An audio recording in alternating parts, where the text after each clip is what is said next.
Hi అండి, welcome back to my channel. Sivanarayana గారి ఇంట్లో రచ్చ జరుగుతూ ఉంటుంది కదా.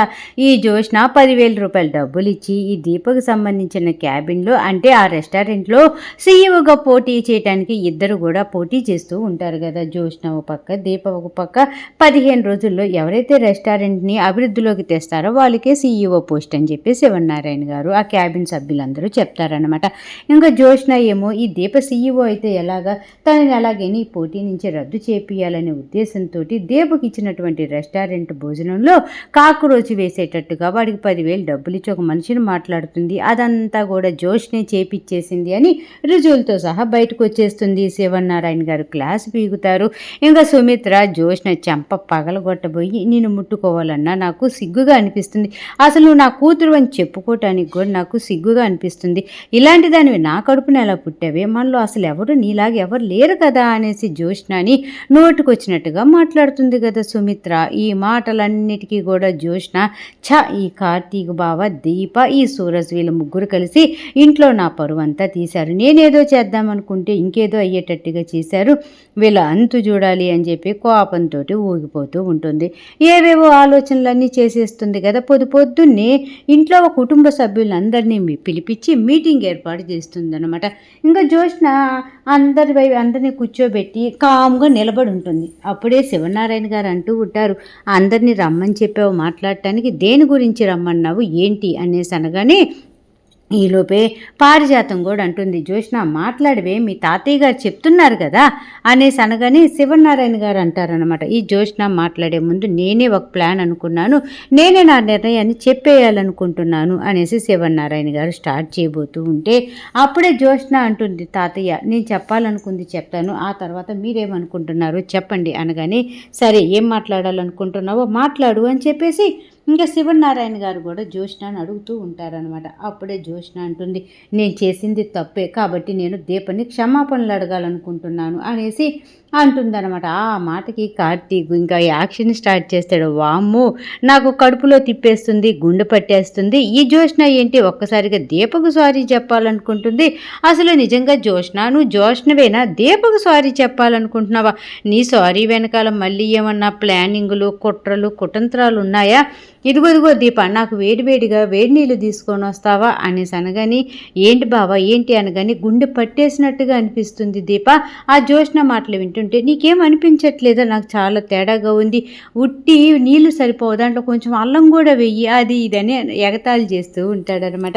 ఇంకా శివనారాయణ గారు అంటారు, మీరు కాసేపు మాట్లాడటం ఆపేస్తే ఆ జోష్న ఏం చెప్పాలనుకుంటుందో అది విందాం అనేసి అనగానే ఇంకా అందరూ కూడా జోష్న ఏం చెప్పాలనుకుంటుందా అనేసి ఉత్కంఠభరితంగా ఎదురు చూస్తూ ఉంటారు. ఇంకా జోష్న స్టార్ట్ చేస్తుంది, చెప్పాను కదా రెస్టారెంట్ అంటే నాకు చాలా ఇష్టం, సీఈఓ పోస్ట్ అంటే ఇంకా అది నా ప్రాణంతో సమానం, ఎక్కడ సీఈఓ పోస్ట్కి దీప సెలెక్ట్ అయిపోతుందో నాకు ఆ సీఈఓ పోస్ట్ దూరం అయిపోతుందోనని భయపడ్డాను, అందుకే దీపకి ఆ సీఈఓ పోస్ట్ రాకూడదని ఇలా చేశా, కాబట్టి నేను దీపకు సారీ చెప్పాలనుకుంటున్నా, దీప నన్ను క్షమించు, ఐ ఆమ్ వెరీ సారీ అనేసి అందరి ముందు దీపకి చెప్తుందన్నమాట. సారీ అస్సలు ఎవరు ఊహించరు దీపకి జోష్న సారీ చెప్పటం ఏంటి, అసలు ఈ జోష్న ఏదైనా చేయగలుగుదు, అలాంటిది దీపకు సారీ చెప్పటం ఏంటి, ఏ దీపకు సారీ చెప్పిందంటేనే మాకు ఏదో డౌట్ వస్తుందని ప్రతి ఒక్కరు కూడా అనుకుంటూ ఉంటారు.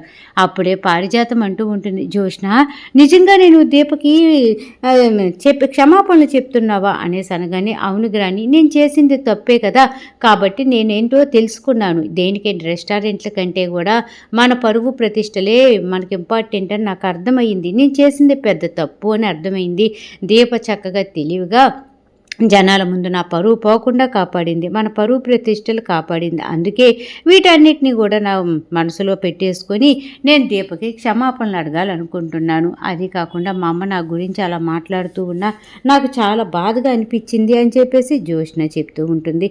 జోష్న ఒక్కసారిగా దీపకి క్షమాపణలు చెప్పగానే ఇంట్లో వాళ్ళందరూ తెగ సంతోషపడిపోతారు, మళ్ళీ మామూలే కదా. ఇంకా జోష్న మారిపోయింది, నా కూతురు దీపకు కూడా సారీ చెప్పింది అంటే తన మనసులో ఎంత మార్పు వచ్చింది వచ్చిందో అనేసి సుమిత్ర తెగ సంతోషపడిపోతూ ఉంటుందన్నమాట. అప్పుడు వెంటనే కార్తీక్ అంటూ ఉంటాడు, దీపా వేడి నీళ్ళు కాదు దీపా, అల్లం కూడా కాదు, ఏమేస్తే ఈ గుండె నొప్పి తగ్గుతుందో నాకు అర్థం కావట్లేదు, వామ్మో నా గుండెకి ఏదో అయిపోతుంది ఈ జ్యోష్ణ మాటలు వింటుంటే అని చెప్పేసి కార్తీక్ అసలు దీపని మామూలుగా అల్లాడించాడు అనమాట.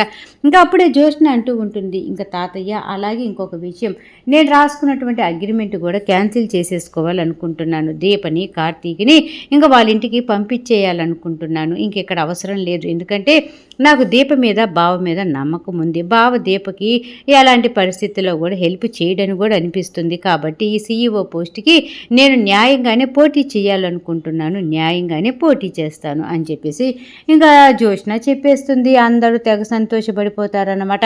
ఇంకా అప్పుడే సుమిత్ర అంటూ ఉంటుంది, ఈ సీఈఓ పోస్టుకు సంబంధించి కార్తీక్ దీపక్ హెల్ప్ చేయకూడదు అని అగ్రిమెంట్ రాపించుకున్నావు, ఆ అగ్రిమెంట్ క్యాన్సిల్ చేస్తావు ఓకే, కాకపోతే నా కొడుకు నా కోడలు ఇంటికి పని మనుషుల్లాగా వస్తున్నారు కదా, ఇంట్లో పని చేయటానికి నా కోడలు, కారు డ్రైవర్గా నా కొడుకు, మరి ఆ అగ్రిమెంట్ సంగతి ఏంటి అనేసి కాంచన గట్టిగానే అడుగుతుంది అనమాట.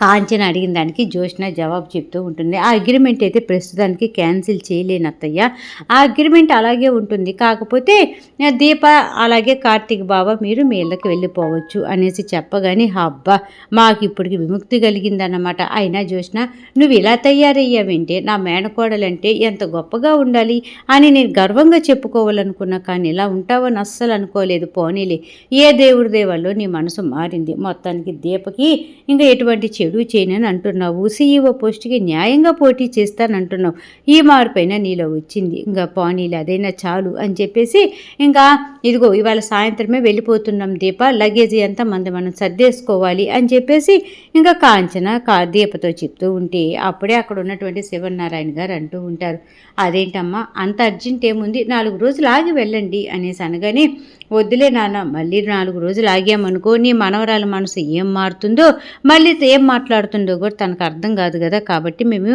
ఈరోజే వెళ్ళిపోతాం, దీప నువ్వు ఆఫీస్ నుంచి కార్తీక్ దీప మీరు నేరుగా మన ఇంటికి వచ్చేసేయండి, నేను కూడా అక్కడికే వచ్చేస్తాను అనగానే సరే అత్తయ్య గారు అని దీప కార్తీక్ తాలూపుతారనమాట.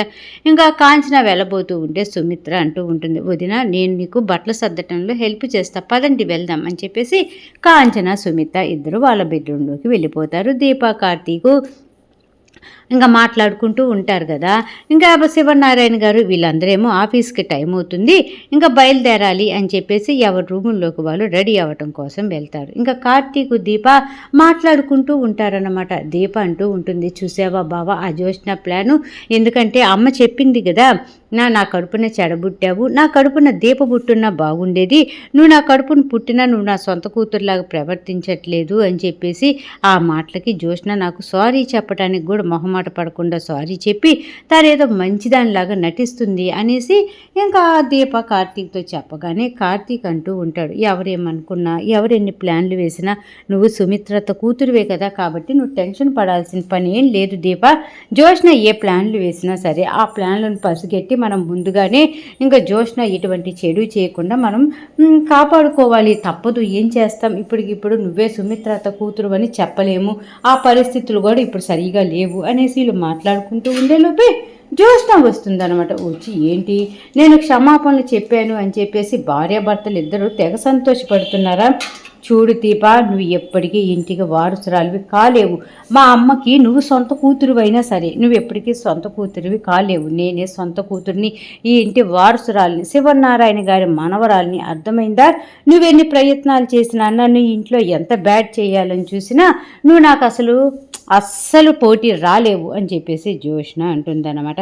ఇంకా అప్పుడే కార్తీక్ అంటాడు, అవును జ్యోష్ణ నువ్వు చెప్పేది నిజమే, ఆ సుమిత్రత కూతురు ఈ దీపే కాబట్టి నువ్వు అస్సలు మా ఆవిడికి పోటీయే రాలేవు, ఎందుకంటే దీపకి నీకు నక్కకి నాగలోకానికి ఉన్నంత తేడా ఉంది, దీపతో పోటీ చేయాలంటే అది సామాన్యమైన విషయం కాదు అనేసి కార్తీక్ మాట్లాడుతూ ఉంటూ ఇంకా సుమిత్రత కూతురు దీపే కదా దీపే అనేసి అంటూ ఉండేలోపు శివనారాయణ గారు వస్తారనమాట. వచ్చి ఏంటి కార్తీక్ నువ్వు మాట్లాడేది, సుమిత్ర కూతురు దీపన అనేసి ఇంకా అనగానే కార్తీకు దీప జ్యోష్ణ అందరు కంగారు పడిపోతూ ఉంటారు. తాతయ్య మేము మాట్లాడుకుంటున్నటువంటి మాటలన్నీ వినేసినట్టున్నాడు, ఇప్పుడు ఏం చెయ్యాలి అని చెప్పేసి టెన్షన్ పడిపోతూ ఉంటే అప్పుడే శివనారాయణ గారు అంటారనమాట, ఏంటి కార్తీక్, నేను అడిగే ప్రశ్నకి జవాబు చెప్పవేంటి అని సుమిత్ర కూతురు దీపన అనేసి అనేపాటికి, అది కాదు తాతయ్య, దీప కడుపుతో ఉంది కదా, సుమిత్ర అత్తయ్య అనింది కదా నీకు తల్లి లేదు, నేను నీ సొంత తల్లిలాగా చూసుకుంటున్నాను అనేసి ఇంకా దీప బాధపడుతూ ఉంటే నీకు సుమిత్ర అత్తయ్య సొంత తల్లిలాగా అనేసి చెప్పుకుంటున్నాం అంతే అనగానే, జోష్న నువ్వు ఇంత మంచిగా మారిపోతావని అస్సలు అనుకోలేదు, మీరు ముగ్గురు ఇలా సరదాగా మాట్లాడుకుంటూ ఉంటే చూడటానికి ఎంత హాయిగా ఉందో అని చెప్పేసి శివనారాయణ గారు తెగ సంతోషపడిపోతూ ఉంటారు. కార్తీక్ ఏమో ఎక్కడ తాతయ్య నిజం నమ్మేశాడా, నేను చెప్పిన అబద్ధాలు నమ్మాడా లేదా అనేసి కొంచెం టెన్షన్ పడుతూ ఉంటే ఈలోపే శివనారాయణ గారు అంటారు, మనకి ఆఫీస్కి టైం అయింది బయలుదేరండి అనేసేలోపు ఇంకెక్కడోళ్ళు అక్కడ బయలుదేరతారు. కాకపోతే శివనారాయణ గారు జోష్న ఒక కారులో, కార్తీక్ దీప ఒక కారులో వెళ్తూ ఉంటారనమాట. ఇంకా జోష్న రౌడీలకు డబ్బులు ఇస్తుంది కదా, ఆ సూరజ్ గారిని లేపి పడేసేయండి, ఆ సూరజ్ గారు నన్ను బాగా డిస్టర్బ్ చేస్తున్నాడు అనేసి రౌడీలకి డబ్బులు ఇచ్చి మరీ సూరజ్ని చంపించాలనుకుంటుంది అనమాట. ఇంకా డబ్బులు ఇచ్చిన వాళ్ళకి ఫోన్ చేస్తుంది, రే నేను చెప్పిన సంగతి ఏం చేశారు అనగానే, మేడం వాడి కోసమే మేము వెయిట్ చేస్తున్నాం, వాడు రాగానే పని పూర్తి చేసి మీకు కాల్ చేస్తాం మేడం అని చెప్పేసి ఆ రౌడీలు చెప్తారు. అది మంచిగా ఎటువంటి అనుమానం రాకుండా వాడిని లేపి పడేసేయండి, మీ డబ్బులు మీకు పంపించేసాను ఆల్రెడీ అనగానే, ఓకే మేడం పని అయిపోయినామంటే మీకు కాల్ చేస్తామని చెప్పేసి వాళ్ళు ఫోన్ పెట్టేస్తారన్నమాట. ఇంకా జోష్న అలాగే శివనారాయణ గారు ఇద్దరు కారులో వెళ్తూ ఉంటారు కదా. ఇంకా జోష్న డ్రైవింగ్ చేస్తూ ఉంటుంది, శివనారాయణ గారు జోష్న కారులో జోష్న పక్కన కూర్చొని ఉంటారు కదా. ఇంకో జోష్న, నేను నీతో మాట్లాడటం కోసమే కార్తీక్ని దీపని వేరే కారులో పంపించి నువ్వు ఈ కారులో వచ్చేటట్టుగా చేశాను అనగానే, దేని గురించి తాతయ్య, ఆల్రెడీ నేను క్షమాపణలు చెప్పాను కదా, ఇంకా దేని గురించి అనగానే, నేను ఆ విషయం గురించి మాట్లాడటానికి కాదు, నువ్వు అసలు నా మనవరాలివే కాదు, నువ్వెవరు అనేసి గట్టిగా అరుస్తాడనమాట. ఇదేంటి తాతయ్యకి ఒకవేళ నేను వాళ్ళ మనవరాలిని కాదన్న విషయం తెలిసిపోయిందా, మేము మాట్లాడుకునేటప్పుడు అన్నీ వినేశాడా, అందుకే నాతో మాట్లాడటానికి ఇలా కారులో సపరేట్ కారులో తీసుకొని వచ్చాడా, ఇప్పుడు నేనేం చెయ్యాలి, తాతకు డౌట్ వచ్చేసినట్టుందని జోష్న భయపడిపోతూ ఉంటుంది. నువ్వు నా మనవరాలివి కాదు, నువ్వు సుమిత్ర కూతురివి కాదు, చెప్పు నువ్వెవరివి అనేసి అనగానే, ఇంకా కారు పోనిస్తున్నటువంటి కారు ఆపేసి ఇంకా వాళ్ళ తాతయ్య వైపు చూస్తూ ఉంటుంది. అప్పుడే ఇంకా శివనారాయణ గారు అంటారు, నేను ఇవన్నీ కూడా నేను తిట్టేటప్పుడు అదేంటి తాతయ్య ఆ మాట అంటూ నేను నీ మనవరాల్ని అని ఎందుకు మాట్లాడలేకపోయావు జోష్న అని చెప్పేసి మళ్ళీ శివనారాయణ గారు మాట్లాడేలోపు ఆగిపోయినటువంటి గుండె అప్పుడే కొట్టుకోవటం స్టార్ట్ అవుతుంది జోష్నకి. అమ్మయ్య తాతయ్య ఆ గొడవ గురించి అడుగుతున్నాడా, ఇంకా నేను సుమిత్ర కూతుర్ని కాదేమో అని చెప్పేసి తాతయ్యకి ఎక్కడ తెలిసిపోయిందో అందుకే ఆ విషయం మాట్లాడుతున్నాడేమోనని చెప్పి నేను చాలా టెన్షన్ పడ్డాను అనేసి ఊపిరి పీల్చుకుంటూ అప్పుడే అంటుంది, తాతయ్య మీరు అలా తిట్టేటప్పుడు నేను నోరెత్తడానికి నేను తప్పు చేశాను కదా, కాబట్టి నేను మీ ముందేం మాట్లాడలేకపోయాను తాతయ్య అనేసి జోష్న నటిస్తూ ఉంటుంటే అప్పుడే శివనారాయణ గారు అంటారు, చూడు జోష్న, నువ్వు శివనారాయణ మనవరాలివే కాదు, ఈ ఆవదాస్తికి వారసురాలివి, నువ్వు ఎలా స్ట్రాంగ్గా ఉండాలి, ఈ మోసాలు అవి ఇవి అసలు అనేది నీ మైండ్లోకి రాకూడదు, ఈ ఆస్తిపాస్తులన్నీ నువ్వే జాగ్రత్తగా చూసుకోవాలి, మా తదనంతరం ఇదంతా నువ్వే మెయింటైన్ చేసుకోవాలి కదా, అలాంటప్పుడు నువ్వు అందరితో కలిసిపోతూ మంచిగా ఉండాలి, అంతే తప్ప ఇలా కుట్రలు కుతంత్రాలు చేసి అందరికీ క్షమాపణలు చెప్పి నీ స్థాయి తగ్గించుకోకూడదు జోష్న, నేను ఎందుకు చెప్తున్నాను అర్థం చేసుకో అని చెప్పేసి శివనారాయణ గారు మాట్లాడుతూ ఉండేలోపే ఇంకా జోష్న కారు అద్దాలు ఇలా కొడుతూ ఉంటారన్నమాట. ఇంకా ఎవరా అని చూడగానే ఆ రౌడీలు ఏంటంటే జోష్న ఆఫీస్కి బయలుదేరే ముందు ఇంకా రౌడీలకి ఫోన్ చేస్తుంది కదా, ఆ సూరజ్ గారిని చంపి పడేసేయండి అని చెప్పేసి ఇంకా ఆ రౌడీలు వస్తారు. జోష్నకి కంగారు వస్తుంది, ఏంటి రౌడీలకి తాతయ్య ఉండగానే నాతో మాట్లాడాలని కారు అద్దాలు కొడుతున్నారేంటి, ఈ ఎదవలకి డబ్బులు కూడా వేసేసాను కదా, మళ్ళీ ఏంటి ఎక్కడికి వచ్చారు అనేసి టెన్షన్ పడుతూ ఉంటే అప్పుడే శివనారాయణ గారు అంటారు, ఎవరు వీళ్ళు ఇంత తేడాగా ఉన్నారు, మన కారు అద్దాలు కొడుతున్నారేంటి అనే కంగారు పడుతూ ఉంటాడనమాట. ఈలోపే శివనారాయణ గారికి ఫోన్ వస్తుంది. ఇంకా జోష్న కంగారు పడిపోతూ ఏంట్రా ఇటు వచ్చారేంటని సైగ చేస్తూ ఉన్న ఆ రౌడీలు వినిపించుకోరన్నమాట. మేడం డోర్ తీయండి మేడం అనేసి కార్ డోర్ కొడుతూ ఉంటారు. జోష్న కార్ డోర్ ఓపెన్ చేస్తున్నారు.